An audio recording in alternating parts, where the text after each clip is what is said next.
आभार मानत आहे. लीडिंग प्रार्थनेने केलेली आहे.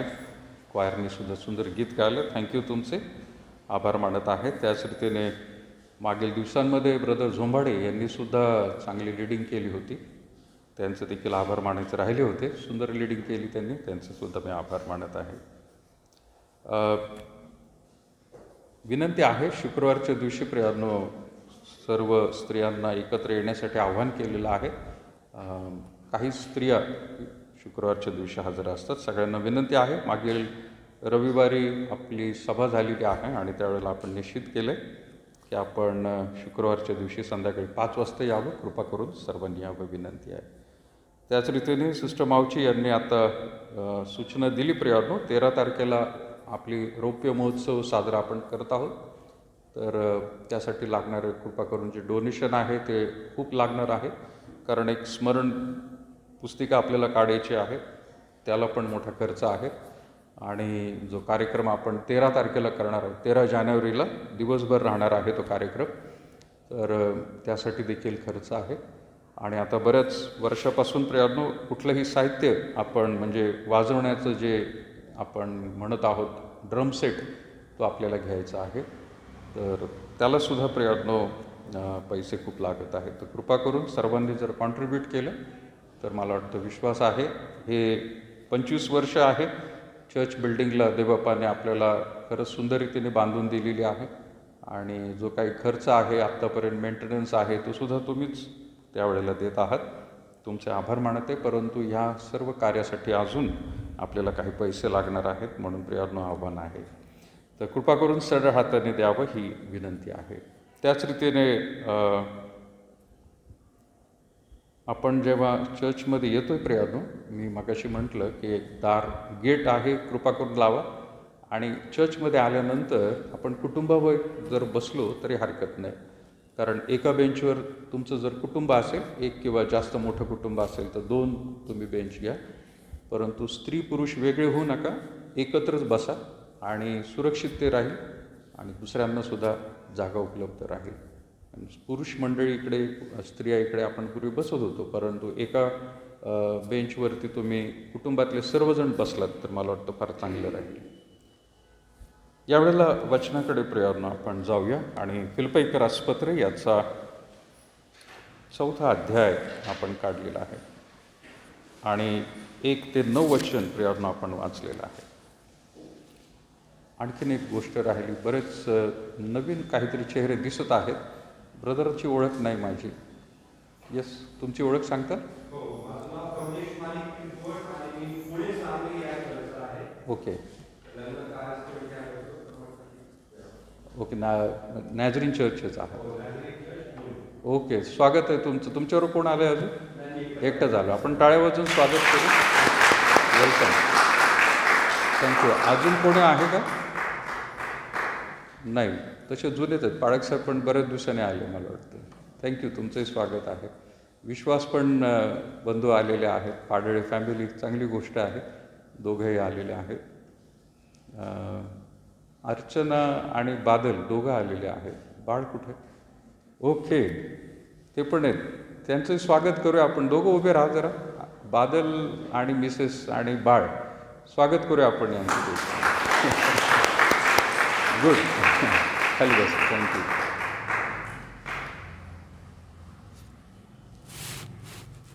फिलिप्पीकरास पत्र प्रियांनो आपण काढलेलं आहे आणि आज वक्ता मीच आहे.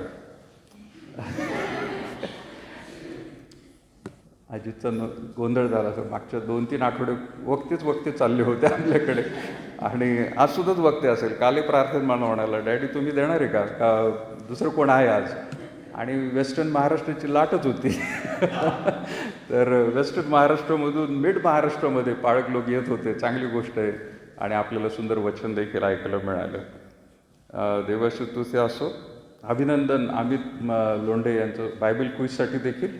आणि मला वाटतं पुढची बायबल क्विज आत्ता खरं तर आधीच सांगायला पाहिलं होती. नहूम आणि हबक्कू या 2 पुस्तकांवर राहील.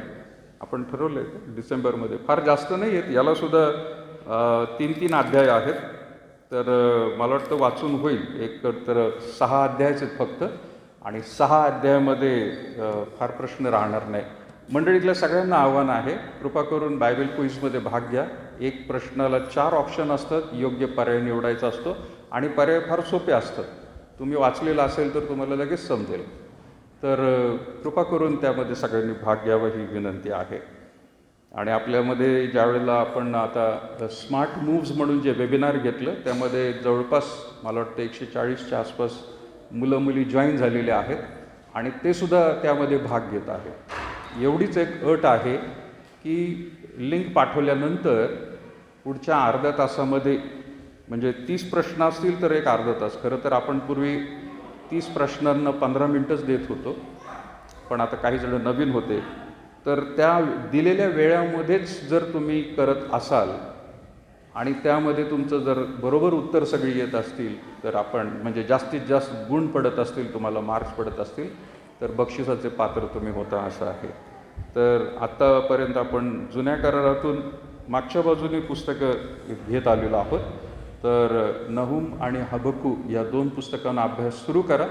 डिसेंबर महिन्याचा शेवटचा आठवडा, मला वाटतं 27 तारीख येत आहे. 27 तारीख आहे, डिसेंबर सोमवार, शेवटचा सोमवार 27 तारीख आहे. त्या दिवशी आपण बायबल क्विज घेणार आहोत. मी वचनाकडे येतो आहे आणि परत दुसरं लक्ष लागत आहे. आणि आज मुद्दा माझा तोच आहे, लक्ष विचलित होणाऱ्या गोष्टी. डोक्यामध्ये बरंच काही येत असतं आणि परत तिथं फोकस करायला गेलो वचनावरती की दुसरं काय आठवतं आणि परत एकदा लक्ष केंद्रित करण्याचा प्रयत्न करत असतो. तर आज माझा मुद्दा तोच आहे, लक्ष विचलित होणाऱ्या गोष्टी आहेत. आणि या आठवड्यापासून पुढच्या आठवड्यामध्ये माझा प्रयत्न आहे की आपण ख्रिसमसच्या सीझनमध्ये आहोतच, पण पुढच्या रविवारी देखील आपण याच विषयाला पण वेगळ्या अँगलने आपण त्यावेळेला पाहणार आहोत. तर लक्ष केंद्रित करण्यापासून परावृत्त होणाऱ्या काही गोष्टी आहेत, किंवा दुसऱ्या भाषेमध्ये आपण म्हणत आहोत लक्ष विचलित होणे, फोकस निघून जाणे. ज्यावरती लक्ष केंद्रित करायचं आहे तिकडं न लक्ष देता आपण दुसरीकडेच काहीतरी पाहत असतो. आणि एक चांगलं उदाहरण कदाचित तुम्हाला आठवत असेल, मी सांगितलं होतं की एकदा एक शिकारी शिकार करण्यासाठी जंगलामध्ये जातो, बंदूक घेऊन सगळी तयारी करून तो जातो आणि त्याला वाघाची शिकार करायची असते. आणि वाघाची शिकार करण्यासाठी ज्या काही गोष्टी त्याला एकट्याला गरजेच्या होत्या तो घेऊन गेला. बराच दिवस त्याने घालवला त्या जंगलामध्ये आणि खूप परिश्रम करून त्याला वाघ दिसला एका ठिकाणी आणि नेम धरणार. तेवढं त्या नेम धरत असताना एक हरण क्रॉस झालं आणि हरण तिथून गेल्यानंतर त्याचं लक्ष त्या हरणाकडे लागलं. तो म्हणाला हरण फार चांगलं राहील, आणि म्हणून वाघाकडे नेम धरत असताना त्याने हरणाकडे वळवलं आणि हरणावरती निशाणं लावणार तेवढ्यात आणखीन एक प्राणी, म्हणजे त्या ठिकाणी अस्वल ते गेलं, एकदम पळत गेलं. आणि मग ते अस्वल, तो म्हणाला हे पण एक चांगला मोठा प्राणी आहे, वाघ नाही तर हरण, हरण नाही तर अस्वल, एक काहीतरी मला मारायचंच आहे म्हणून अस्वलाकडे त्याने लावलं. पण काळ्या रंगामुळे अस्वल त्याला थोडंसं अस्पष्ट दिसायला लागलं आणि मग त्याला वाटलं की एका ठिकाणी अस्वल लपलेला आहे म्हणून त्यांनी निशाणा धरला. काळजी घ्या, लक्ष विचलित करणाऱ्या गोष्टी भरपूर असतात.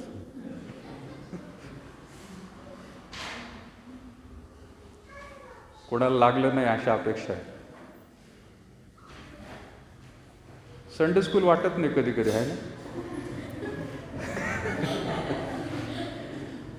बिलकुल वाटत नाही संडे स्कूल. आता यांना लवकरच तरुण संघामध्ये घ्यायला पाहिजे.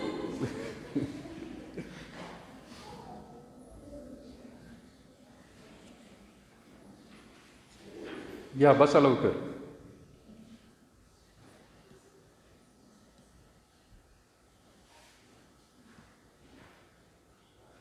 अस्वलावरती तो शिकार करणार, पण त्याला अस्पष्ट दिसल्यामुळे झुडपामध्ये त्याने अंदाजी गोळी मारतो आणि ज्यावेळेला जाऊन बघतो तिथे तर एक ससा मरून पडलेला असतो. बंदुकीची गोळी वापरली त्याने, पण कशासाठी? उद्देश काय होता? वाघ मारायचा. लक्ष विचलित झालं, हरणाकडे गेलं. तिथूनही लक्ष विचलित झालं, अस्वलाकडे गेला. आणि शेवटी गोळी कुठं मारली? सशाला मारली. टार्गेट फोकस केला होता, पण लक्ष विचलित झालं. आता त्या प्राण्यांनी त्याचं लक्ष विचलित केलं का त्याने स्वतःच केलं? ते कोणाच्या हातात होतं? त्याच्या स्वतःच्या हातामध्ये होतं लक्ष कुठं केंद्रित करायचं आहे. विचलित होणाऱ्या भरपूर गोष्टी आपल्या अवतीभोवती असतात. जसं आपण आता उदाहरणसुद्धा पाहिलं की आपण लक्ष संदेशावर करत आहोत, परंतु माझ्या डोक्यात एक एक विचार येत होते आणि ते समोर मांडत असताना आणखीन काहीतरी डिस्टर्बन्स येतं. परत एकदा वचनावर आपण येतो. पण कसंही झालं तरी आपण वचनावरती लक्ष केंद्रित करावं, कारण त्यासाठीच आपण आलेलो आहोत. देवाच्या भक्तीकडे आपण आलेलो आहोत.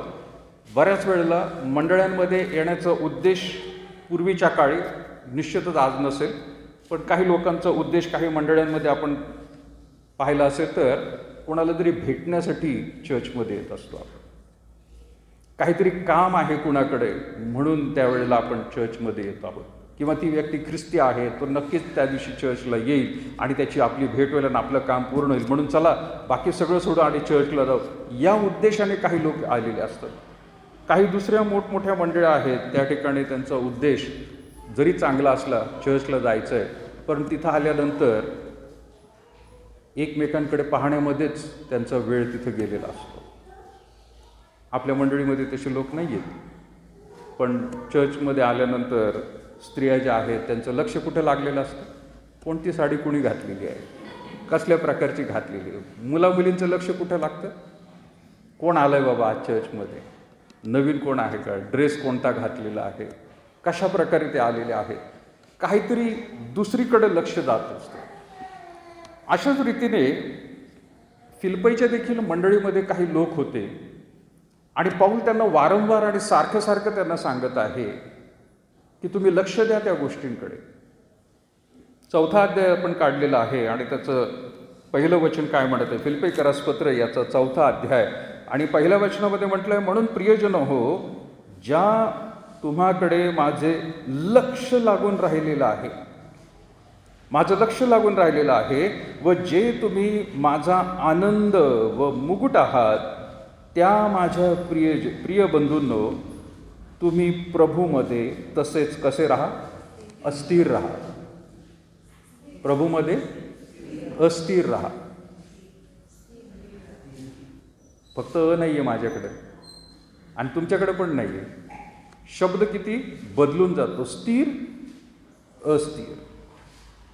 स्थिर राहा म्हणजे काय? लक्ष केंद्रित करा. Be focused.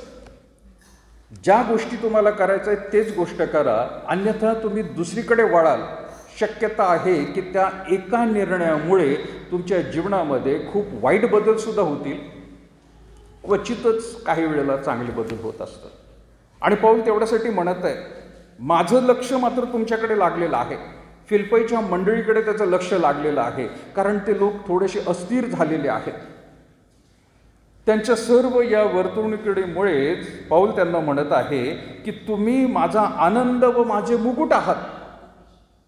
आणि आनंदाकडे लक्ष लावणं आणि मुकुटाकडे लक्ष लावणं ही चांगली गोष्ट आहे प्रियानो, परंतु ते जर गमावलं जात आहे, ज्या फिलिप्पीच्या मंडळीमुळे त्याला आनंद मिळणार होता पावलाला, किंवा जो मुकुट देवबापाकडून त्याला मिळणार होता, तो जर त्याला मिळणार नाही अशी जर परिस्थिती फिलिप्पीच्या मंडळीमध्ये होत असेल, तर त्यांना तो आवर्जून पत्र लिहित आहे आणि म्हणत आहे, माझा आनंद व मुकुट तुम्ही आहात आणि त्या माझ्या प्रिय बंधूंनो, तुम्ही प्रभूमध्ये स्थिर राहा.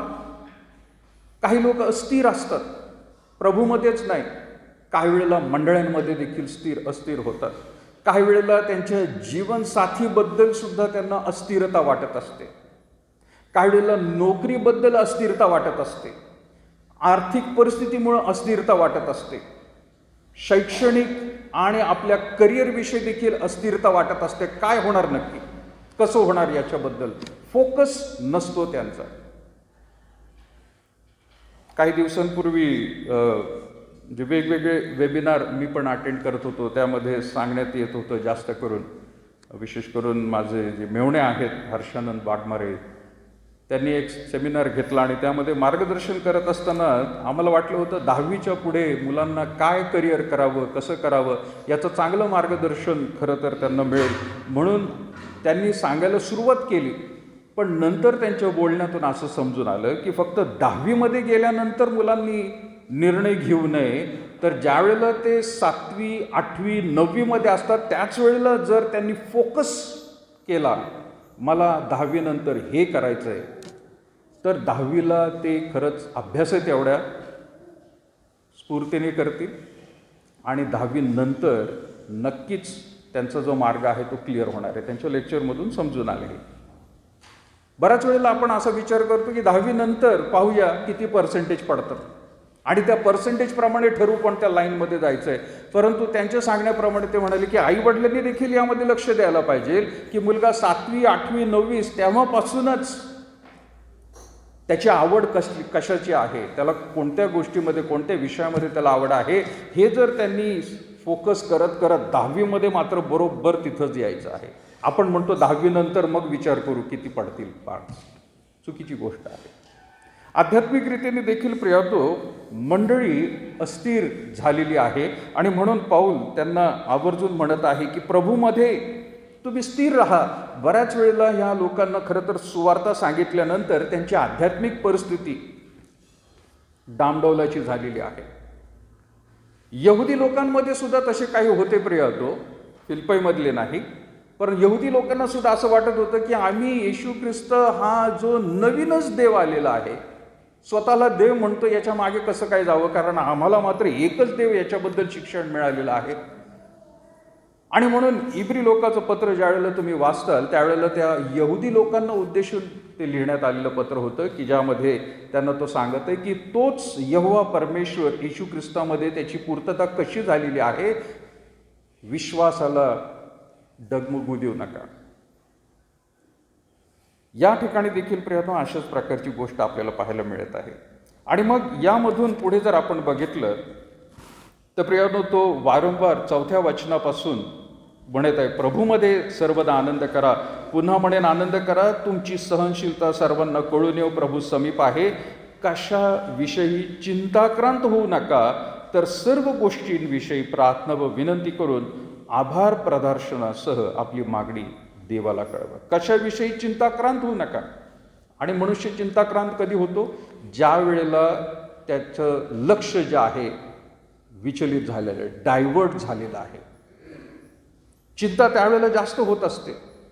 जिथं लक्ष केंद्रित करायला पाहिजे असतं तिथं न करता इतर गोष्टींकडे जर आपण पाहायला लागलो तर ही गोष्ट आपल्या जीवनामध्ये सुद्धा वारंवार येऊ शकते. याचं एक सुंदर उदाहरण आपल्याला माहिती आहे प्रियातो, उत्पत्तीच्या पुस्तकामध्ये आहे आणि 3रा अध्याय मला नेहमी आवडणारा जो शास्त्रभाग आहे तो, आणि त्यामध्ये उत्पत्तीचं पुस्तक 3रा अध्याय, सैतान जो आहे तो हवेला भुलवीत आहे आणि भुलवत असताना त्या ठिकाणी आपल्याला पाहायला मिळत आहे की ज्या वेळेला त्याने प्रश्न विचारला, 2रं वचन म्हणत आहे, उत्पत्ती 3रा अध्याय 2रं वचन किंवा 1ल्या वचनापासून वाचूया. परमेश्वर देवाने केलेल्या सर्व वनचरात सर्प फार धूर्त होता. तो स्त्रीला म्हणाला, तुम्ही बागेतल्या कोणत्याही झाडाचे फळ खाऊ नये असे देवाने तुम्हाला सांगितले, हे खरे काय? जी सत्यता काय आहे? सत्यता काय आहे? बागेतल्या सर्व झाडांची फळं खायला सांगितलेली, फक्त बागेच्या मध्यभागी असलेलं जे झाड आहे ते खाऊ नका म्हणून त्यांनी सांगितलं. पण याने प्रश्न असा काही फिरवला आहे की तो काय म्हणत आहे की तुम्ही बागेतल्या कोणत्याही झाडाचे फळ खाऊ नये असे देवाने तुम्हाला सांगितलं काय? सत्य लपवलं किंवा त्याने तिच्या कानामध्ये असे शब्द किंवा तिच्या मनामध्ये असे काही शब्द घातलेले आहेत की त्यामुळे तिने सुद्धा भरकटून ती गेली आणि त्या गोष्टींमध्ये ती लक्ष तिचं सगळं विचलित झालेलं आहे. तिचंच लक्ष विचलित झालं असं नाही, तिच्या पतीचं देखील जे लक्ष होतं त्यापासून देखील ती परावृत्त झालेली आहे. आणि म्हणून 3ऱ्या वचनामध्ये ती म्हणत आहे, दुसरं वचन, स्त्रीने सर्पास म्हटले, बागेतल्या झाडांची फळे खाण्याची आम्हाला मोकळीक आहे, पण बागेच्या मध्यभागी असलेल्या झाडाच्या फळाविषयी देवाने सांगितले आहे की ते खाऊ नका. इथपर्यंत बरोबर होतं, पण सर्पाने जे काही सांगितलं होतं त्या सत्यापासून ती परावृत्त झाली. आणि म्हणून पुढचा शब्द ती म्हणत आहे, त्याला स्पर्शही करू नका, कराल तर मराल. कराल तर मराल. देवाने कुठंच सांगितलं नाही स्पर्श करू नका आणि स्पर्श केल्यानंतर मराल, खाल्लं तर मराल. पण सैतानाने ते कार्य फार सुरळीत रीतीने केलेलं आहे. त्याला माहीत होतं की ही जी मानव आहेत देवाने त्याच्या प्रतिरूपामध्ये बनवलेली आहेत, परंतु त्यांना थोडंसं दुसरं काही सांगितलं की ते भरकटायला सुरुवात करते. हे सैतानाला देखील माहीत होतं. आणि म्हणून त्यांनी एक खडा टाकून पाहिलेला. अपेक्षित उत्तर होतं, पण त्यानंतर पुढचं जे कार्य आहे तिथं तो म्हणत आहे की त्याला स्पर्शही करू नका आणि कराल तर मराल. स्पर्श केल्याने मरणार नाही, देवाने सांगितलं होतं खाल तर मराल. पण तिला तिच्या मुखामध्ये हे शब्द का आले? कोणीतरी तिला त्याबद्दल दुसरंच काहीतरी सांगितलं. इथपर्यंत चांगलं काही होतं आत्तापर्यंत, पण ज्या वेळेला दुसरं कोणतरी सांगतं सत्यापासून माणूस भागायला सुरुवात होतो. आणि त्याला दुसऱ्या भाषेमध्ये कधी कधी आपण म्हणतो, इंडियन सेटअपमध्ये माइंड पॉयझनिंग. Mind poisoning. एखाद्या व्यक्तीविषयी फार चांगले मत असतात आपले आणि आपला संबंध त्याच्याबरोबर चांगला असतो, पण ज्या वेळेला कुठला तरी एखादा दुसरा व्यक्ती येतो आणि तो सांगतो, अरे तो मनुष्य ना असा आहे बाबा, आणि त्याने असं केलेलं आहे, त्याच्या कानामध्ये विष पेरण्यात आलेलं आहे. हा व्यक्ती आता बघताना त्याच्याकडे स्वतःच्या दृष्टिकोनातून जो काय अनुभव त्याला मिळाला आहे तो बाजूला ठेवतो. या माणसाने जे काही त्याच्या कानात सांगितले त्याप्रमाणे तो बघायला लागतो. आणि त्याप्रमाणे नुसतं बघायलाच लागत नाही, वेळ आल्यानंतर त्याच्याबरोबर तो तसंच वागायला लागतो. पण तो समोरचा व्यक्ती हे समजत नाही, मी तर याच्याबरोबर व्यवस्थितच वागलो, हा माझ्याबरोबर असा का वागत आहे, काय झालेलं आहे? पण त्या समोरच्या माणसाला हे माहीत नाही की तिसऱ्या एका व्यक्तीने याच्या कानामध्ये माझ्याबद्दल काहीतरी सांगितलेलं आहे. आणि ही माणसाची प्रवृत्ती झालेली आहे, कोणी सुटलेलं नाही त्यामध्ये. आपलं फोकस जे आहे डिस्ट्रॅक्टेड होत आहे. आणि अशा बऱ्याच गोष्टी आपल्या जीवनामध्येच काय तर अवतीभोवती सुद्धा आपल्याला पाहायला मिळतील. पुढे जाऊन प्रियानो, या भागांमधून मला विशेष करून म्हणायचं की पाऊल जो आहे तो पुढे म्हणत आहे, 7व्या वचनामध्ये देखील म्हणते, म्हणजे सर्व बुद्धी सामर्थ्याच्या पलीकडे असलेल्या देवाने दिलेल्या शांती तुमच्या अंतःकरणे व तुमचे विचार ख्रिस्त येशूच्या ठाई राखील. तुम्ही विचलित होऊ नका, तुमचा विश्वास डगमगू देऊ नका. जे काही तुम्हाला शिकवण्यात आले त्याप्रमाणे जर तुम्ही वागाल, निश्चित राहाल, तर मग तो म्हणत आहे बुद्धी सामर्थ्याच्या पलीकडे असलेली देवाने दिलेली जी शांती आहे तुमच्या अंतःकरणामध्ये आणि तुमचे विचार, लक्षात घ्या, तुमची अंतःकरणे आणि तुमचे विचार हे प्रभावित होणार नाहीत जर ख्रिस्ताच्या वचनामध्ये आणि त्याने दिलेल्या आश्वासनावरती जर कायम राहत असताल तर. त्याने कितीही सांगितलेलं आहे, कितीतरी वेळा सांगितलेलं आहे की मी तुमच्या बरोबर आहे, मी तुम्हाला सांभाळणार आहे. या भूतलावरती जोपर्यंत आहात प्रत्येक दिवस मी तुमच्याबरोबर आहे, सुरक्षता देणार आहे. मग बाकीच्या गोष्टींना आपण का घाबरत असतो? आपल्या परिस्थितीला आपण का घाबरतो? मी हळूवार रीतीने या आठवड्यापासून पुढच्या आठवड्यामध्ये देखील प्रियादो ख्रिसमसकडे आपण जाणार आहोत. परंतु ह्या गोष्टी आपल्याला पाहणं गरजेचं आहे की आपलं लक्ष आपण कुठं केंद्रित केलेलं आहे. आज सर्वत्र लक्ष जे आहे कुठं केंद्रित झालेलं आहे? कुठं केंद्रित झाले? कोरोनावरती, करुणेवरती नाही. देवाची करुणा नाही, पण करोना. येता जाता करुणा हा जर शब्द देवाकडचा लक्षात ठेवला, आपले विचार आपले संपूर्ण रीतीने देवाच्या वचनावर केंद्रित केले. एक प्रकारचं प्रियांनो हे कॉन्ट्रॅक्ट आहे बायबल म्हणजे, आणि ते वाचून आपल्याला समजून येतं की यामध्ये देवाने कोणकोणत्या गोष्टी सांगितलेल्या आहेत. एखादं घर, एखादी जमीन, फ्लॅट काहीतरी घेत असताना कॉन्ट्रॅक्ट साईन करत असतो आपण, आणि त्यामध्ये लिहिलेलं असतं तुम्हाला काय काय दिलं जाणार आहे. पण लक्ष विचलित होऊन जातं. 2 दिवसापूर्वी पाळकीनबाई आणि आम्ही एका हॉटेलमध्ये गेलो होतो. म्हणजे आम्हाला आमंत्रण दिलं होतं, जेवणासाठी नाही पण डिस्कशनसाठी. आणि काय होतं ते की तुम्हाला आम्ही फार सुंदर रीतीने महिंद्रा, सांगायला हरकत नाही, महिंद्रा क्लबतर्फे, आणि त्यातर्फे तुम्हाला आमचे गिफ्ट वाउचर आम्ही देणार आहे. आणि त्यांनी खूप सुंदर सुंदर त्यांचे हॉटेल्सबद्दल सांगितलं आम्हाला पण बघून बरं वाटलं. आणि ते म्हणे 3-4 रात्र फ्री ऑफ कॉस्ट, दिवस रात्र फ्री मिळणार, फक्त येण्या जाण्याचा खर्च आणि जेवणाचा खर्च तुम्हाला करायचा आहे. फार सुंदर दाखवलं त्यांनी पॅकेज. आणि मग शेवटी त्यांनी सांगितलं की हे जर पॅकेज तुम्हाला घ्यायचं असेल फक्त 55,000 रुपये भरायचे.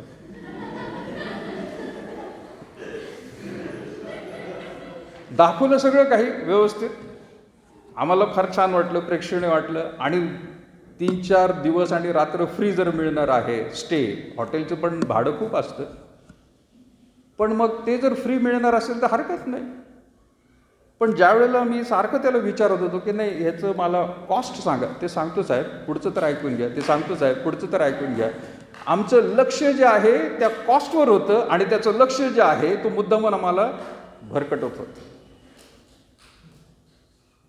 ज्या वेळेला आम्ही त्याला सांगितलं की हे शक्य नाही आम्हाला, त्या बिचारा एवढा वेळ त्याने काउन्सिलिंग केलं आम्हाला, त्याचं तोंड एकदम उतरले.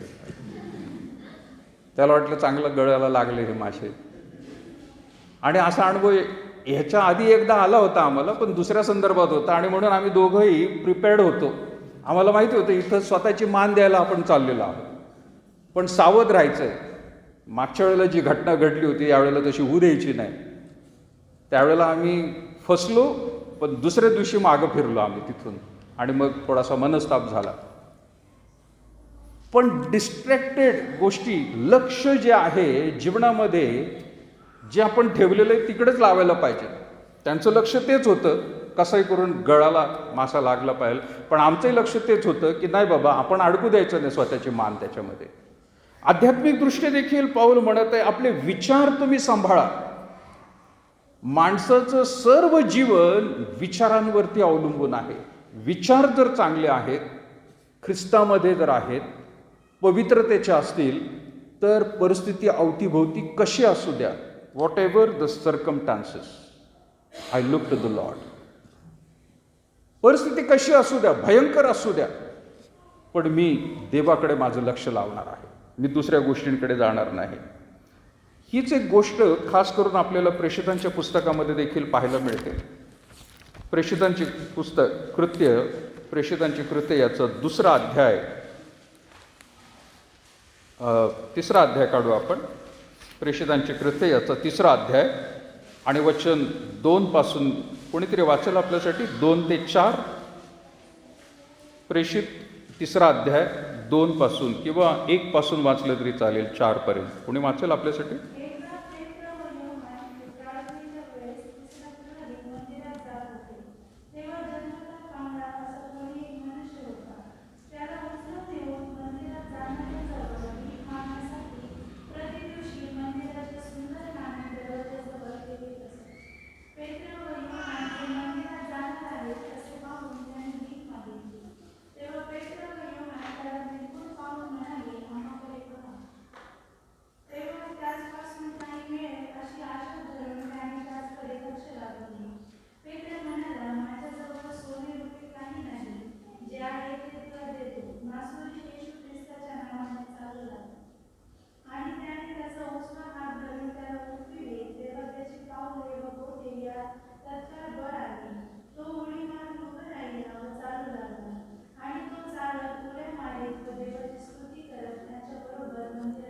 थँक्यू. वचन काय म्हणत आहे प्रियानो? पेत्र आणि योहान मंदिरामध्ये निघालेले आहे आणि जो भिकारी आहे जन्मापासून पांगळा म्हटलेला आहे त्याला, आणि या दोघांकडे त्याचं लक्ष लागलं, कारण तो भिकारीच आहे आणि भिकाऱ्याचं लक्ष मंदिरामध्ये जे लोक जात असतात त्यांच्या हाताकडे लागलेलं असतं, त्यांच्या कपड्यांकडे लागलेलं असतं आणि ते निश्चितच आपल्याला काहीतरी देतील. श्रीमंत व्यक्ती असेल तर त्याच्या कपड्यांवरून त्याला दिसून येतं की हा व्यक्ती नक्कीच आपल्याला जास्त भीक देणार आहे. पेत्र आणि योहान यांच्याकडे त्याने पाहिलं आणि वचन काय म्हणत आहे? 3रं वचन, पेत्र व योहान हे मंदिरात जात आहे असे पाहून त्याने भीक मागितली.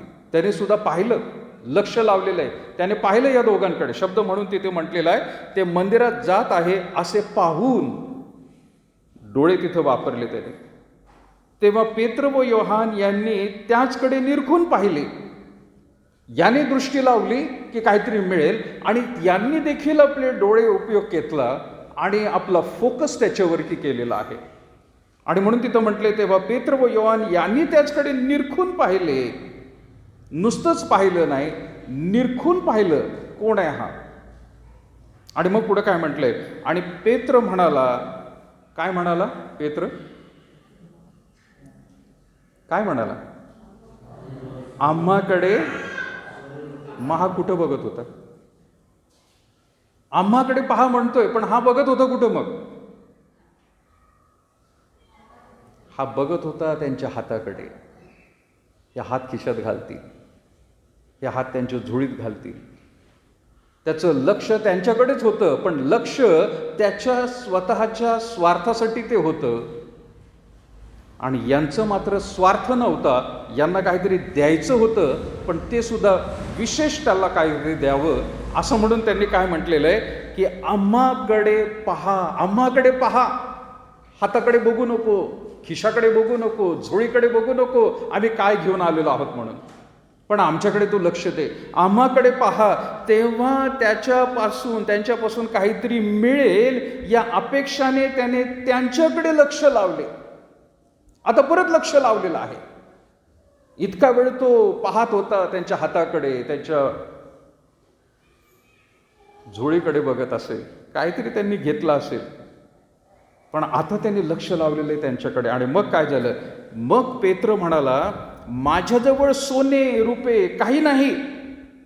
थोडीशी निराशा झाली असेल त्याला, पण जे आहे ते तुला देतो. काही नाही म्हटल्यावरती मनामध्ये थोडासा तो खचून गेला असेल, पण जे आहे ते तुला देतो म्हटल्यावरती त्याला बरं वाटलं असेल. अरे निश्चित हे द्यायलाच आलेले आहेत, आता देणार आहेत मला काहीतरी, हे नुसतेच निघून जाणार नाही. त्याला अपेक्षा नव्हती, पण त्याला लक्ष लावण्यासाठी जे सांगितलं होतं ते त्यांनी केल्यामुळे पुढे काय झालेलं आहे? नासुरी येशू ख्रिस्ताच्या नावाने चालू लाग. आणि त्याने त्याचा उजवा हात धरून त्याला उठवले. तेव्हा त्याची पावले व घोटे या तात्काळ बळ आले. लक्ष लावलं त्याने आणि त्याला फायदा झाला. तो तात्पुरता नव्हता. सोने रुपये किंवा काहीतरी त्यांनी दिलं असतं तर त्याचा तात्पुरता फायदा झाला असता. थोड्या दिवसासाठी त्याला काहीतरी त्याची उपजीविका आहे त्याला सांभाळता आली असती. पण आता मात्र इतका मोठा परिवर्तन झालेला आहे त्याच्या जीवनात. एक चमत्कार घडलेला आहे. का तर त्याने लक्ष त्यांच्याकडे लावलं, ख्रिस्ताच्या शिष्यांकडे लावलेलं आहे. थोडक्यात ख्रिस्ताकडे लावलेलं आहे. तुम्हाला आणि मला फोकस माणसांकडे नाही आहे, जगातल्या गोष्टींकडे नाही लावायचं. प्रिय, आपला फोकस जो आहे हा आपल्या नोकरीकडे लावू नका, पैशा हडकाकडे लावू नका. आपला फोकस ख्रिस्ताकडे राहू द्या. बाकी सर्व गरजच नाही तर त्यापेक्षाही जास्त आपली गरज तो भागवणार आहे. या वचनातून प्रियांनो आपल्याला शिकायला मिळते आध्यात्मिक. आपलं लक्ष जे आहे ते टेम्पररी गोष्टींकडे असतं, तात्पुरतं. जसं या भिकाऱ्याचं होतं, त्याला सोने किंवा काहीतरी मिळालं असतं, नाणी मिळाले असते, ते तात्पुरतं होतं त्याचं. पण ज्या वेळेला प्रियांनो आपण देवाकडे लक्ष लावतो, अपेक्षापेक्षाही जास्त परमेश्वर आपल्या जीवनामध्ये करत असतो. मी काही प्रॉस्परिटी गॉस्पेलबद्दल बोलत नाहीये. बरेचसे सेवक प्रॉस्पेरिटी गॉस्पेलबद्दल सांगत असतात की बाबा ख्रिस्ताकडे लक्ष लावा, बाकी सगळं आहे ते तुमचं माझ्याकडे देऊन टाका. सेवक लोकांना सांगायचा कधी कधी एक उद्देश असतो, ख्रिस्ताकडे लक्ष लावा, जगातल्या गोष्टी नाशवंत आहेत, सगळं काही अर्पणामध्ये देऊन टाका. आणि याचं लक्ष कुठं असतं? लोकांच्या देण्याकडे. लक्ष विचलित होणाऱ्या भरपूर गोष्टी आपल्या जीवनामध्ये आहेत, परंतु ख्रिस्ताकडे जर लक्ष लावलेलं आहे, कुठल्याही गोष्टींकडे प्रियानो तुम्हाला काळजी आणि चिंता करायची गरज नाही. तो सर्व काही करणार आहे. बऱ्याच अशा गोष्टी प्रियानो आपल्याला पाहायला मिळतील की एक एक करून आपण ती पाहूया की ज्यामुळे आपल्या जीवनामधल्या गोष्टी ज्या आहेत त्या आपल्याला खरं तर लक्ष विचलित करण्यासारख्या गोष्टी पवित्र शास्त्रामध्ये देखील आपल्याला दिलेल्या आहेत. जर माझ्याबरोबर तुम्ही काढलं यशाचं पुस्तक, याचा 41वा अध्याय आणि 10वं वचन, यशाया 41 आणि त्याचं 10वं वचन. कोणाला मिळाले ते वाचावं लगेच. यशाया 41 आणि 10 वचन. कारण मी तुझ्या बरोबर आहे, घाबरू नको, कारण मी तुझा देव आहे, मी तुला शक्ती देतो, मी तुझे सहाय्य करतो. आपल्या धार्मिकतेच्या उजव्या हाताने तुला. फार सुंदर वचन म्हणत आहे, तू भिवू नको कारण मी तुझ्याबरोबर आहे, घाबरू नको कारण मी तुझा देव आहे. मनुष्य नाही आहे प्रियानो तो, पण तो देव आहे. पुढे तो म्हणत आहे, मी शक्ती देतो, मी तुला सहाय्य करतो, मी तुला धार्मिकतेच्या उजव्या हाताने सावरतो. कुठेही पडणार नाहीस, कुठेही घसरणार नाहीस, जोपर्यंत तू मात्र तुझं लक्ष माझ्याकडे लावशील. मनुष्याच्या जीवनामध्ये प्रियानो सुरुवातीच्या काळात प्रभूची ओळख झाल्यानंतर लक्ष फार फोकस्ड असतं, एकदम बरोबर हो, पण नंतरच्या जीवनामध्ये त्याचा फोकस कदाचित त्याला वाईड अँगल म्हणू आपण, फोकस वाढत वाढत वाढत वाढत जातो आणि सगळं काही पाहायला मिळत असतं आणि त्याचं लक्ष जे केंद्रित करायला पाहिजे तिकडे ते होत नाही. परमेश्वर म्हणत आहे की मी तुझ्याबरोबर आहे, मी तुझा देव आहे. आणि देव ही संकल्पना माणसाच्या जीवनामध्ये प्रियानो ती फक्त मागण्यापुरतीच झालेली आहे असं झालं कधी. कारण लक्ष आपण काय केलेलं आहे, भिकाऱ्यासारखं मला काय मिळेल देवाकडून याकडे लागलेला असतो. तो त्याहीपेक्षा जास्त द्यायला तयार आहे प्रियानो, पण तो जे काही सांगत आहे त्याकडे आपण लक्ष दिलंय का? त्याने जे काही आपल्याला करायला सांगितलेलं आहे, ज्याप्रमाणे वागणूक त्याने सांगितलेली आहे, ख्रिस्ती या नात्याने आपल्याला जीवन जगायला सांगितलंय, तिकडे आपण लक्ष दिलंय का? आपण लक्ष फक्त त्याच्याकडून काहीतरी मिळेल या अपेक्षानेच फक्त करत असतो. आणि म्हणून प्रियानो ह्या गोष्टीमध्ये आपल्याला पाहायला मिळत आहे की तो जर देव आहे, गरजेपेक्षाही मोठ्या गोष्टी आणि सावरणाऱ्या गोष्टी आपल्याला तो देणार आहे. दुसरी वचन काढूया प्रियानो आपण नवीन करारामध्ये, याकोबाचं पत्र याचा 1ला अध्याय 8 आणि 9 वचन. याकोबाचं पत्र याचा 1ला अध्याय 8 आणि 9 वचन. कोणी वाचेल आपल्यासाठी 8 आणि 9 वचन?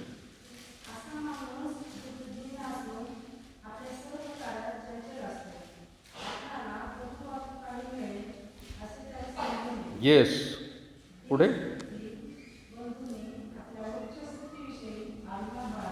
थँक्यू.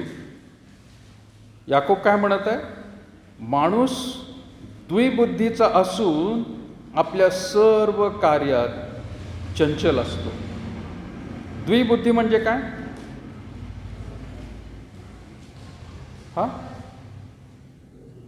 द्विबुद्धी,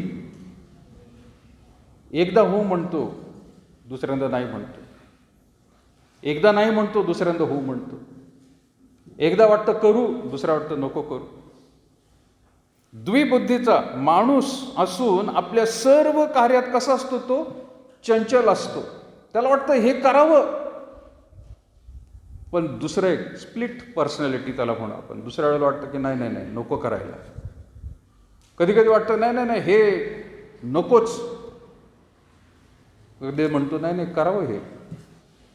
निर्णय त्याचा कायम नाहीये, अनिश्चित. आणि विशेष करून जे तरुण आहेत त्यांच्या जीवनामध्ये असा अनुभव जास्त येतो, किंवा आपण ज्या वेळेला तरुण होतो त्यावेळेला आपल्या जीवनामध्ये अशा गोष्टी घडल्या असतील. नक्की काय करायचंय?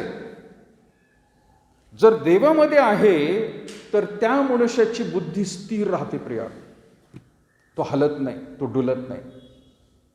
खात्रीने त्याला देव दाखवत असतो आणि जे काही देव दाखवत आहे त्यामध्येच माझा आनंद आहे आणि तोच माझा आशीर्वाद आहे असं म्हणून जरी त्याच्या स्वतःच्या मनाला ते पटत नसलं तरी त्याने ते करावं ही देवाची पण अपेक्षा असते. म्हणून तिथं म्हटलेलं आहे, माणूस द्विबुद्धीचा असून आपल्या सर्व कार्यात चंचल असतो. आपणाला प्रभूपासून काहीतरी मिळेल असे त्याने समजू नये. नाही मिळणार त्याला. फोकस नाहीयेस तू फोकस झालेला नाहीये. तुझं काहीतरी लक्ष दुसरीकडं आहे, तुझ्या स्वार्थाच्या गोष्टी आहेत, म्हणून तुला असं वाटत आहे की नाही इकडे जर मी या ठिकाणी एका गोष्टीकडे जर लक्ष दिलं तर मला वाटतं मला तो स्वार्थ काढून घेता येईल. पण दोन पर्याय असल्यावरती त्याला समजत नाही. मनुष्याने दोन गोष्टींकडे जाऊच नाही प्रियानो. पुढे 9 वचनामध्ये म्हटले, त्याने दीन स्थितीतील बंधूने आपल्या उच्च स्थितीविषयी अभिमान बाळगावा. दीन स्थिती, नम्रतेची स्थिती. बऱ्याच वेळेला प्रियानो आपल्या जीवनामध्ये निर्णय घेण्याच्या प्रक्रियेमध्ये खूपच आपण डामडौल झालेला असतो. काय करावं नक्की? फोकस नाहीये. जगातल्या लोकांना म्हणताल तर प्रियानो त्यांचा फोकसच नाहीये कुठं. पण तुम्हाला आणि मला फोकस जो आहे तो देवबापाने दिलेला आहे आणि तो म्हणजे ख्रिस्ताकडे लक्ष लावणं. आणि सगळ्यात चांगलं उदाहरण आपल्याला काय मिळेल? नवीन करारातून एखादं चांगलं उदाहरण, लक्ष केंद्रित करणारं कोणाचं उदाहरण आठवतंय बोलता बोलता? हा कोण? पेत्र. लक्ष काय होतं त्याचं? फोकस होतं एकदम. किती फोकस होतं? इतकं फोकस होतं की ज्या वेळेला त्याने पाहिलं त्याने विचारलं, प्रभू तुम्ही असताल तर मला यायला सांगा. आणि येशूने सांगितले ये. तो पाण्यावरती पाय टेकवतो. फोकस. पाण्यावरती पाय टेकवतो, पाण्यावरती पावलं चालतो. ख्रिस्त जसा चालला. फोकस बरोबर होता म्हणून पाणी सुद्धा त्याला धरून ठेवत होतं. पण जिथं त्याचा फोकस चुकला, कुठं लक्ष लावलं त्याने? जोपर्यंत ख्रिस्ताकडे बघत होता पाणी त्याला धरत होतं, त्याचे पाय पाण्यावर पडत होते बरोबर. पण जिथं लक्ष त्याचं लाटांकडे लागलं, जोरजोराने वारा सुरू झालेला आहे, तिकडे ज्या वेळेला त्याने पाहिलं त्याचा पाय खाली खाली खाली जायला लागला. अशक्य गोष्ट सुद्धा शक्य होऊ शकते हे पेत्राच्या त्या उदाहरणामधून आपल्याला समजून येत आहे. पण लक्ष कुठं लावलं पाहिजे? लक्ष ख्रिस्ताकडे लावलं पाहिजे. घाबरून जाऊ नका प्रियानो परिस्थितीला. पेत्राने परिस्थितीला पाहिलं आणि ख्रिस्तावरून आपली नजर हटवली. परिस्थिती आपल्याला कधी कधी भाग पाडते की आपण तिकडेच लक्ष द्यावं म्हणून. पण लक्षात घ्या, फोकस एकच ठेवा. नवरा बायको त्यांच्या जीवनामध्ये सुख आणि शांती, आनंद त्याच वेळेला मिळेल फोकस एकमेकांकडे ठेवला तर. नवरा बायकोने जर फोकस एकमेकांकडे न ठेवता दुसरीकडे बदलला, काय होणार आहे? आशीर्वादित होणार आहे? नवऱ्याने जर दुसऱ्या बाईकडे बघायला लागला, बायकोने जर दुसऱ्या माणसाकडे नवरा सोडून जर बघायला लागला, आशीर्वादित होईल? नाही होणार. कधीही होणार नाही. आज जगातले लोक अशा गोष्टी करतात.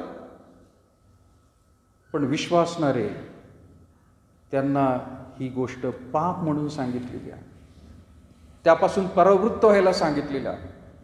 लक्ष जे आहे ते प्रियानो झालेलं आहे, केंद्रित केलेलं आहे. एकमेकांशिवाय दुसरीकडे नाही तर प्रियानो ते कायमचं नाही.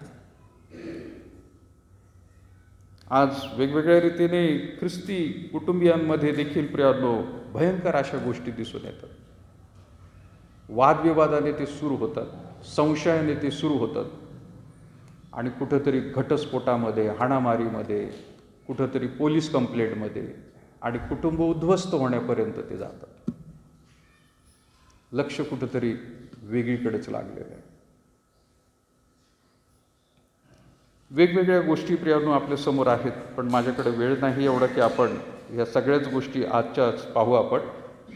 पण काही एक वचनं आहेत की त्या वचनांना आपल्याला पाहणं फार गरजेचं आहे.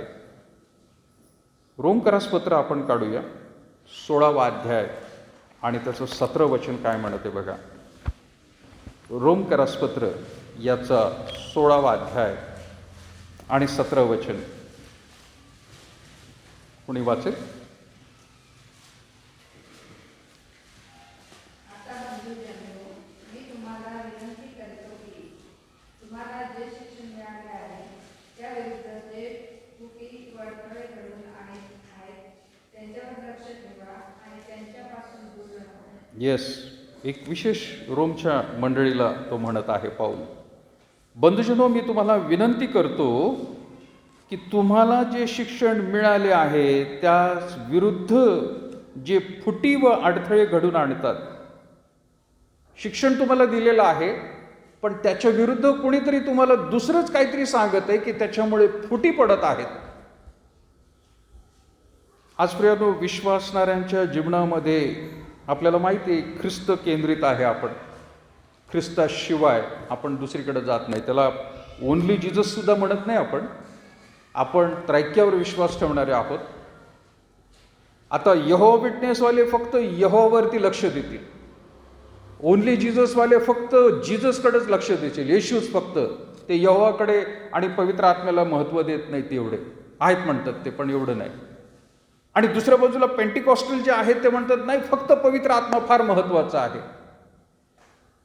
फोकस कुठेतरी एकच आहे. ते म्हणतील फार चांगली गोष्ट आहे. नाही, पवित्र शास्त्रप्रियांना आपल्याला सांगत आहे की नाही, आपण त्रैक्यावर विश्वास ठेवत आहोत. असं शिक्षण देणारे भरपूर लोक आपल्यामध्ये येतील किंवा आलेले पण आहेत, पण त्यापासून फूट पडेल, विश्वास डगमगून जाईल.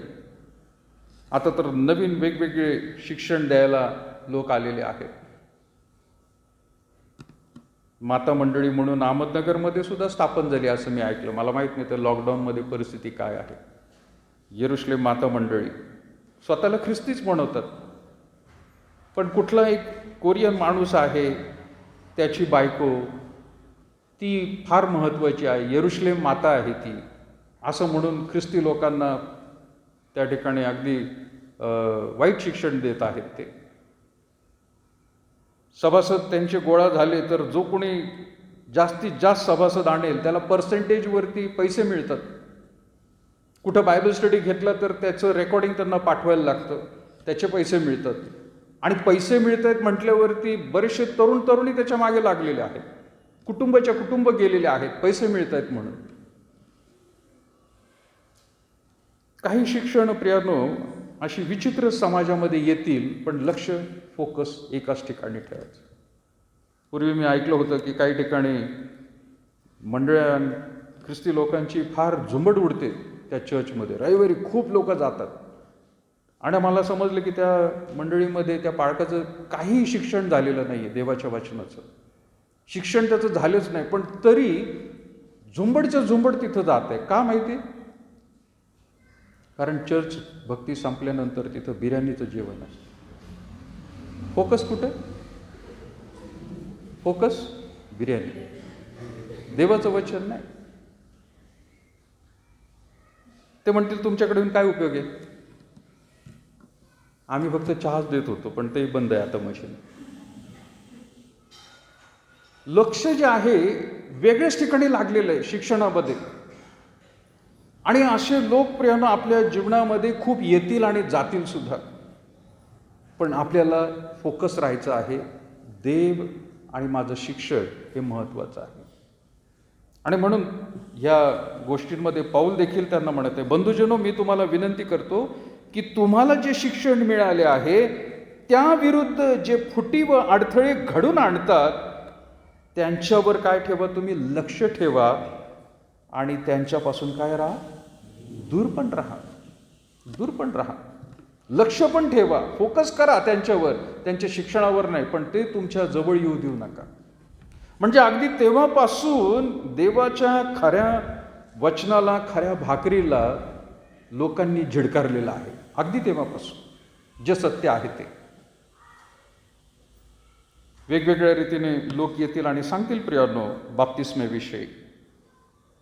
आम्ही बाप्तिस्म दिल्यानंतर तुम्हाला हे देऊ ते देऊ, असे आमिष खूप काही दाखवतील, पण ते खरं शिक्षण नक्कीच नाही आहे प्रियांनो. फोकस चुकलेला आहे. शेवटची काही 2 वचनं प्रियांनो आपण वाचू. 1 पेत्र 5वा अध्याय आणि 8वं वचन. 1 पेत्र 5वा अध्याय आणि 8वं वचन.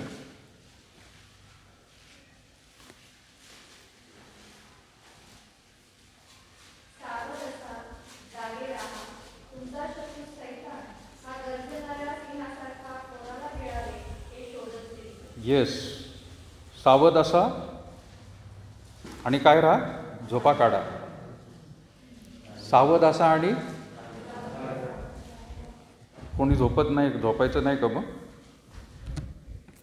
सावध असा आणि जागे राहा म्हणजे काय? रात्रभर जागायचं का? जागे व्हा म्हणजे काय? सावध राहायला सांगितलं ठीक आहे, पण जागे व्हा, जागे राहा म्हणजे काय?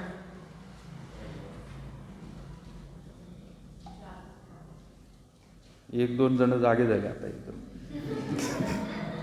माहित नाही, माझा संदेश बोरिंग वाटला आज. जागे झाले एकदम, असं आहे का? सावध तर राहा. तुम्हाला काय दिलं जात आहे, काय शिकवलं जात आहे, पण विशेष करून तो म्हणत आहे जागे सुद्धा राहा. जागे राहा म्हणजे काय? मनुष्य ज्या वेळेला जागा असतो त्यावेळेला स्पष्ट सगळं काही पाहत असतो आणि कुठं काय चाललेलं आहे हे बारकाईने तो बघू शकतो.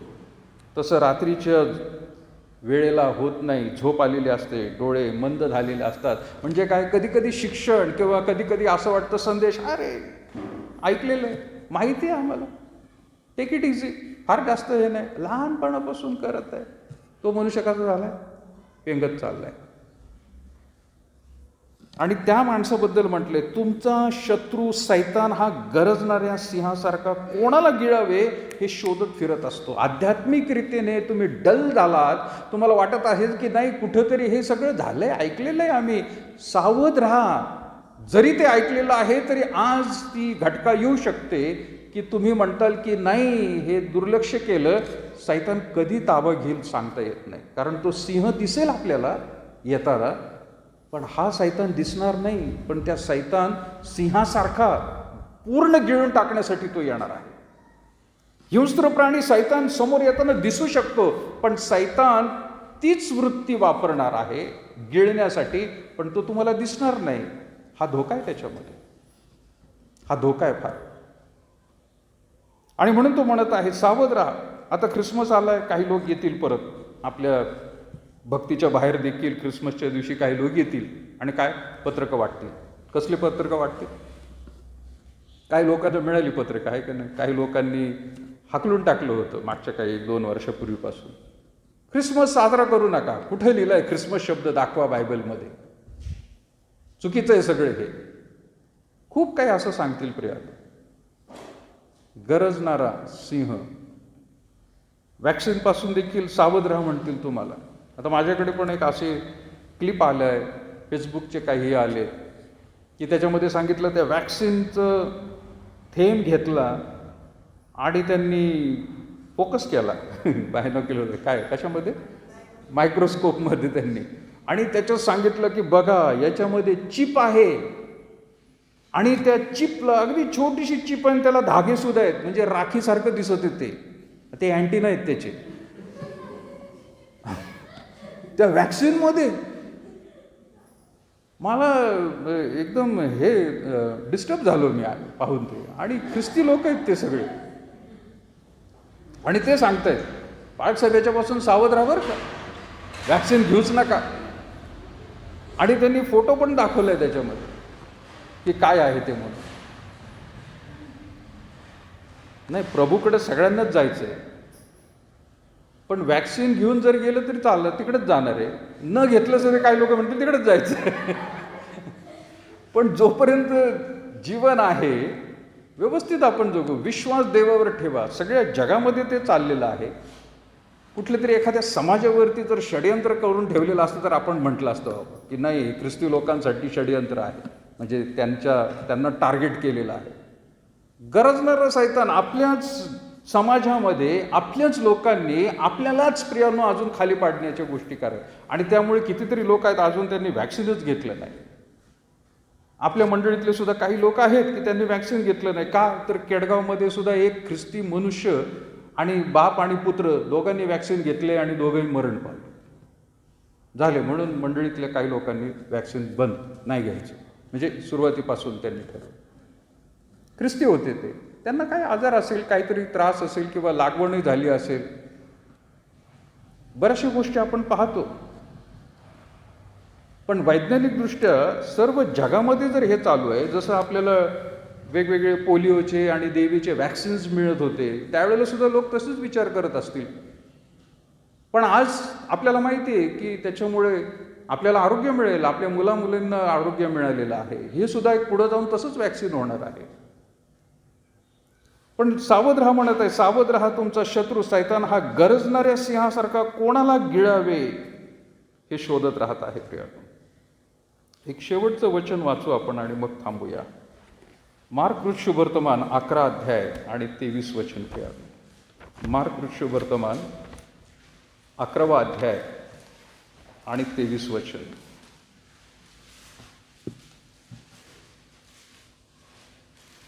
माहिती आहे सगळ्यांना?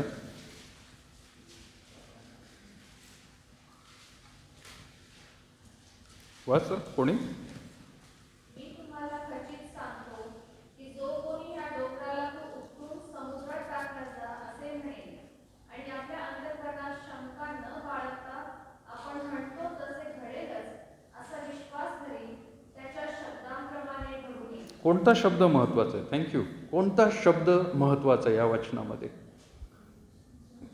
आपल्या आजच्या उपदेशाच्या संदर्भामध्ये कोणता शब्द महत्वाचा आहे? हा, शंका. फोकस तुझा काय झाला बाबा? फार मोठा झाला.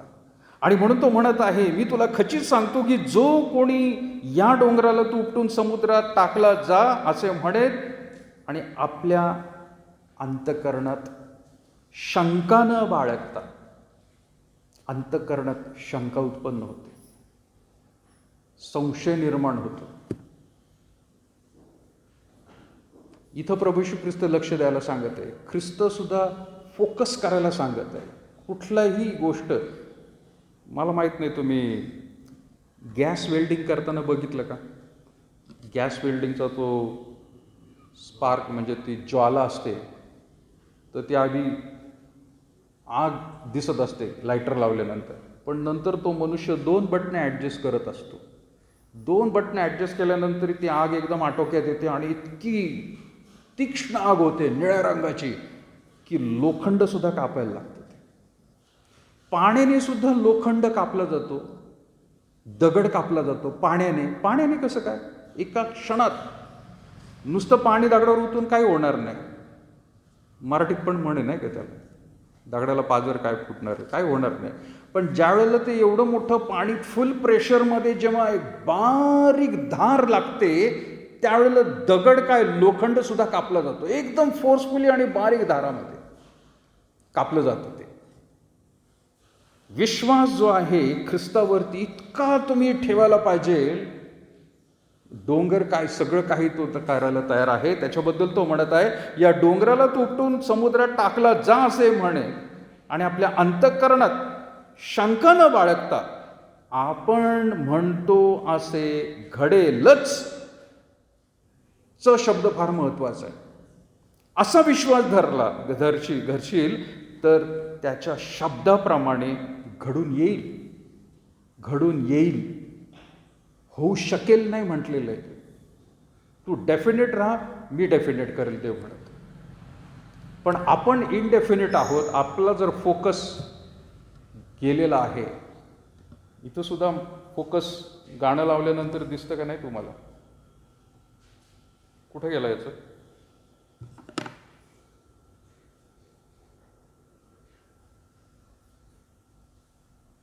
चालू आहे? गाणं दिसतंय तुम्हाला? गा बरं गाणं. येतंय? काय होतंय? हा? आता येतंय? इकडे काय दिसत नाही, इकडे आता तो फार सुंदर दिसेल. दिसतंय का? नाही. फोकस काय झाला? डिस्ट्रॅक्टेड. काय तुम्हाला दिसणारच नाही इथं, पण ज्यावेळेला थोडंसं शार्पनेस येतो त्यावेळेला शब्द दिसतात आपल्याला. काय शार्पनेस यायला पाहिजे विश्वासामध्ये, अंतःकरणामध्ये. त्यावेळेला परमेश्वर कार्य करायला सुरुवात करेल आपल्या जीवनामध्ये.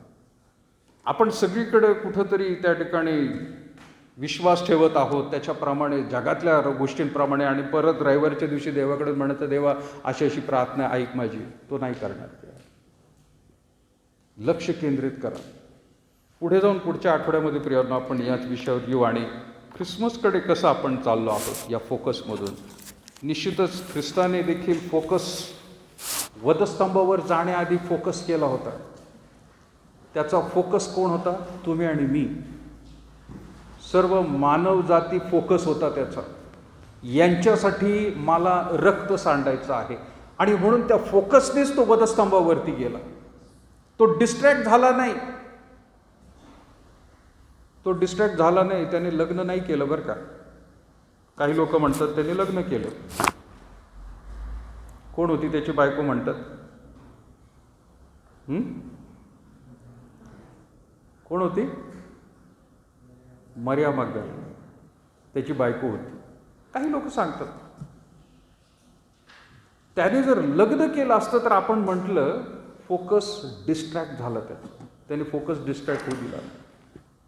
त्याचं लक्ष, त्याला माहिती होते या जगामध्ये काय करायचं आहे. वधस्तंभावरती मला माझा प्राण द्यायचा आहे, की ज्यामुळे संपूर्ण लोक या पापाच्या ओझ्यापासून सुटले जातील, देवाकडे वळतील.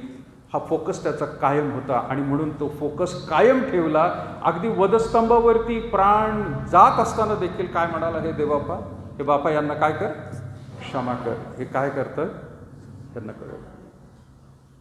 लक्ष त्याचं केंद्रित, फास्ट होतं एकदम. तो लोकांच्या वाहवामुळे त्या ठिकाणी वाहून गेला नाही. ज्या वेळेला 5,000 आणि 4,000 वेळेला लोकांना त्यावेळेला त्याने जेवण घातलं, लोक स्तुती करत होते, तो वाहून नाही गेला. चमत्कार बघून लोक त्याच्या मागे मागे धावले. तिथं त्याने सांगितलं नाही की आता सगळी रोमन साम्राज्याची सत्ता उलटून टाकतो आणि मीच आता राजा होतो. हे नाही त्याने सांगितलं. ते तात्पुरत्या गोष्टी केल्या असतात, तुम्ही आणि मी जर त्याच्या जागी असतो तर. पण त्याचा फोकस होता की नाही, ह्या सर्व लोकांना देवाकडे वळवायचं आहे. मानवजातीला ख्रिस्ताकडे, ख्रिस्ताच्या द्वारे प्रभू येशू ख्रिस्ताची ओळख घडवून द्यायची, आणि यांना स्वर्गामध्ये मला पाठवायचं आहे. हा फोकस त्याचा कायम होता. आपला फोकस प्रियांनो जागृत ठेवू. आपण जागे राहा. नाही तर जगातल्या गोष्टी खूप काही आपल्याला डिस्ट्रॅक्ट करायला तयार आहेत. गरजणारा सिंह तो आहे. त्याच्या राज्यामध्ये किती लोक येतील हे तो सारखं पाहत आहे. आपल्याला पवित्रतेच्या मार्गामध्ये चालायचं आहे. पवित्रतेचा मार्ग ख्रिस्ताशिवाय, पवित्रशिवाय, वचनाशिवाय दुसरं कोणी सांगू शकत नाही. प्रार्थना करूया. कोणासाठी?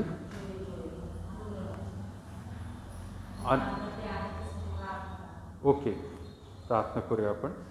मी विनंती करेन पार्टीनबाई त्यासाठी प्रार्थना करतील यावेळी.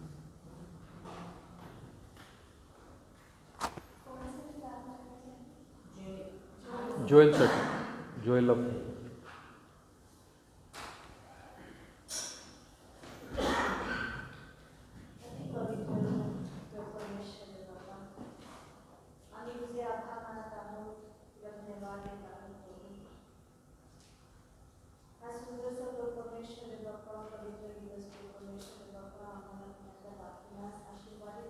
येस.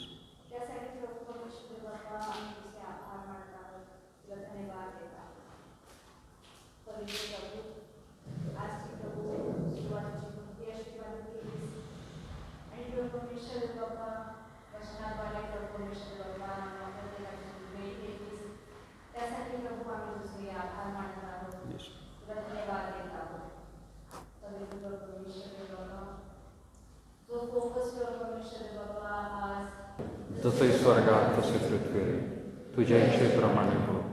आमची रोजची भाकर जमास दे, आणि जसे आमच्या ऋण्यासून सोडले तसे तू आमचे ऋण आम्हास सोड, आणि आम्हास दंडक नकोस, तर आम्हास वाईटापासून सोड. आणि राज्य, सामर्थ्य आणि बळ ही सर्व काळ तुझीच आहे.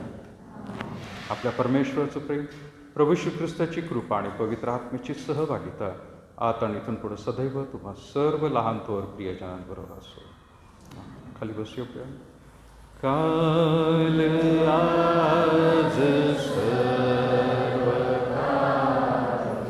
येशू सारखा, सर्व बदलती तरी येशू सारखा. धन्य त्याचे नाम, धन्य त्याचे नाम, सर्व बदलती तरी येशू सारखा.